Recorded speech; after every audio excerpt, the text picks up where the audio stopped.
बच्चों, ये कहानी एक चुलबुली मीना लड़की की। वो बहुत ही खुश मिजाज लड़की थी, बहुत खुश रहती थी और पूरे दिन वो खेलती रहती थी।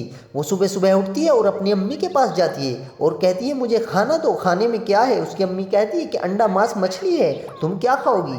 वो कहती है कि आज मुझे कुछ नहीं खाना, मेरा मूड नहीं है। तो वो अपने अब्बू से कहती है कि पिताजी आप कहाँ जा रहे हो? उसके पिताजी कहते हैं कि मैं गाय का दूध निकालने जा रहा हूँ। वो लड़की कूद कूद कर चलने लगती है और कहती है कि ठीक है पिताजी, मैं भी आपके साथ में आज गाय का दूध निकलवाऊंगी। और वो चलने लगती है। वो धीरे धीरे चलती है और उसके साथ में एक मिट्ठू रहता है, तोता, जो उसका बहुत ही अच्छा दोस्त रहता है। और वो गाय को चारा डालने लगती है और उसका पिताजी दूध निकालता रहता है। काफ़ी देर तक वो ऐसे ही दूध निकालता रहता है और वो गाय को चारा डालती रहती है। मीना बहुत ही खुश लड़की है और वो सबका कहना मानती है। उसका पिताजी जो भी उसे कहता है वो वही करती है। उसके पिताजी ने कहा कि तुम भैंस को चारा डालो और मैं दूध निकालता हूँ, और वो ऐसे ही करने लगती है। वो किसी भी बात का बुरा नहीं मानती। बच्चों, ऐसा सभी को करना चाहिए। और वो गाय को चारा डालती है और गाय हमें दूध देती है जिसे हम पीकर ताकतवर बनते हैं। इसीलिए वो ये काम करती है और वो बहुत अच्छी काम करती है। ऐसा ही आप लोगों को करना चाहिए। और वो फिर दूध निकालती रहती है और काफ़ी देर तक उसके पिताजी दूध निकालते रहते हैं और वो वहीं खड़ी रहकर उसको गाय को चारा डालती रहती है। और वो बहुत ही खुश होकर देखती है कि उसके पिताजी ने दूध निकाल लिया और उसके पिताजी दूध लेकर चले जाते हैं। फिर वो सोचती है कि अब मैं क्या करूं? फिर वो देखती है कि मुझे खेलने जाना चाहिए और वो खेलने के लिए निकल जाती है। और वो खेलते खेलते रास्ते में रुक जाती है। फिर सोचती है अरे मेरी मुर्गी भी तो थी।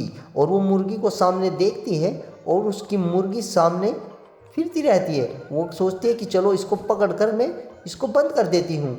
लेकिन मुर्गी बहुत तेज़ है, वो उससे पकड़ी नहीं जाती। काफ़ी देर तक वो उसके पीछे भागती रहती है। वो एक बार तो गिर भी जाती है लेकिन फिर भी वो हार नहीं मानती। वो बार बार उसके पीछे भागती है। एक बार इधर से उधर भागी, फिर उधर से उधर भागी, लेकिन मीना को भी हार बर्दाश्त नहीं हुई और वो उसके पीछे भागती रही। काफ़ी देर तक भागती रही, उसे वो पकड़ी ही नहीं जा रही थी। मुर्गी को पकड़ना कोई आसान नहीं है बच्चों, ये बहुत तेज़ भागती है। और मीना तो एक बच्ची है छोटी सी, उससे कहाँ पकड़ी जाएगी वो उसको पकड़ने के लिए भागती रही भागती रही। फिर मुर्गी थोड़ी देर बाद थक जाती है और वो उसका पिंजरा उठाती है। आराम से पिंजरा बहुत भारी होता है लेकिन मीना उसको उठा लेती है और उठाने के बाद में वो मुर्गी को बंद कर देती है। फिर वो देखती है कि उसका भाई कहीं जा रहा है और उसके हाथ में मच्छी पकड़ने का कांटा है। तो वो सोचती है क्यों ना मैं भी अपने भाई की मदद करूं, और वो पीछे पीछे भागने लगती है। काफ़ी देर हो जाती है भागते भागते और वो उसको कहती है कि भैया रुक जाओ, मैं तुम्हारे पीछे आ रही हूँ। लेकिन वो सुनता नहीं और वो चला जाता है। लेकिन मीना किसी की सुनने वाली थोड़ा ही है। वो तो कूद कूद कर चलने लगती है उसके पीछे और भागती रहती है। काफ़ी देर हो जाती है भागते भागते। वो रुक जाती है, फिर चलती है, रुक जाती है, फिर चलती है। और मिट्ठू तोता जो है वो बहुत प्यारा है, उसका दोस्त है, वो उसके साथ में ही रहता है। फिर वो देखती है उसका भाई एक तालाब के पास में मछलियाँ पकड़ रहा है और वो अपने भाई के साथ में मछलियाँ पकड़वाने लगती है। और काफ़ी देर तक वो मछली पकड़ते हैं और मिट्ठू वहीं पर रहता है। मिट्ठू उनका बहुत ही प्यारा सा छोटा सा दोस्त है जो मीना के हर वक्त उसके साथ रहता है। उसे चाहे दुख हो चाहे खुशी हो, वो जब भी देखता है कि मिट्ठू उसी के साथ रहता है। और वहाँ पे और भी पक्षियाँ उड़ते रहते हैं और उसका भाई धीरे धीरे काफ़ी मच्छियाँ पकड़ लेता है। और ऐसे ही काफ़ी देर तक वो जब मच्छियाँ पकड़ लेते हैं, इकट्ठा बहुत ज़्यादा इकट्ठा हो जाती है मछलियाँ, तो वो दोनों आपस में। फिर मीना अपने भाई को कहती है कि भैया बहुत मछलियाँ हो चुकी है, चलो घर चलते हैं। तो उसका भाई मच्छियाँ लेकर चला जाता है। फिर मीना को देखती है कि उसका पिताजी जो है वो साइकिल पर जा रहा है और वो उसका पीछा करने लगती है। वो बहुत दूर तक उसका पिताजी जाता रहता है। उसको बाद में एहसास होता है ओह पिताजी तो बाजार गए हैं सब्जियां लेने। तो वो सोचती है क्यों ना मैं भी जाऊँ, और वो कूद कूद कर रास्ते से जाने लगती है। मीना बहुत ही तेज और फुर्तीली बच्ची है, वो हार नहीं मानती। वो जो कह देती है वही करके दिखाती है। उसे ठान लिया तो उसने बस ठान लिया, वो नहीं रुकने वाली और वो रास्ते में भागती जाती है।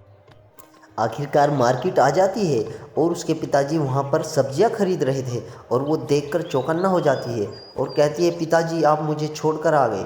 उसका पिताजी कहता है कि मैंने तुम्हें देखा नहीं, चलो मैं तुम्हें अभी लेकर जाऊंगा वापस। और वो कहती है कि चलो ठीक है, हम सब्जियां ले लेते हैं। उसका पिताजी और मीना दोनों आपस में बात करके सब्जियां लेते हैं। मिट्ठू भी वहीं रहता है उनके साथ में। और वो कहती है कि पिताजी मैं अकेली दौड़ कर आई हूँ वहाँ से। उसका पिताजी कहता है कि तुम में बहुत साहस है, तुम बहुत मजबूत लड़की हो, चलो बैठो और हम दोनों अब घर चलते हैं। और उसका पिताजी उसको साइकिल पर बिठाता है और साइकिल पे बिठाने के बाद में चलने लगता है। वो अपने पिताजी से कहती है कि पिताजी आराम से चलाओ। और उसका पिताजी बहुत तेज़ साइकिल चलाता है और वो दोनों आराम से अपने घर के लिए निकल जाते हैं। और ये थी मीना की कहानी। आप लोगों को कैसी लगी? अगर अच्छी लगी है तो सब्सक्राइब करें और हमारे चैनल पर ऐसी वीडियो देखने के लिए हम आपके लिए हर रोज़ ऐसी वीडियो लगेंगे। मीना अपने घर चली जाती है और खुशी खुशी से वो अपने घर के अपनी अम्मी के पास चली जाती है। उसका पिताजी साइकिल चलाते हुए उसको घर ले जाता है। हमारी ये वीडियो आपको कैसी लगी? तो बच्चों, हमेशा कभी भी हार नहीं माननी चाहिए। मीना जो कहती थी वही करती थी, हमेशा सच बोलती थी। और उसके पिताजी जो भी उसे कहा करते थे वो कहना माना करती थी।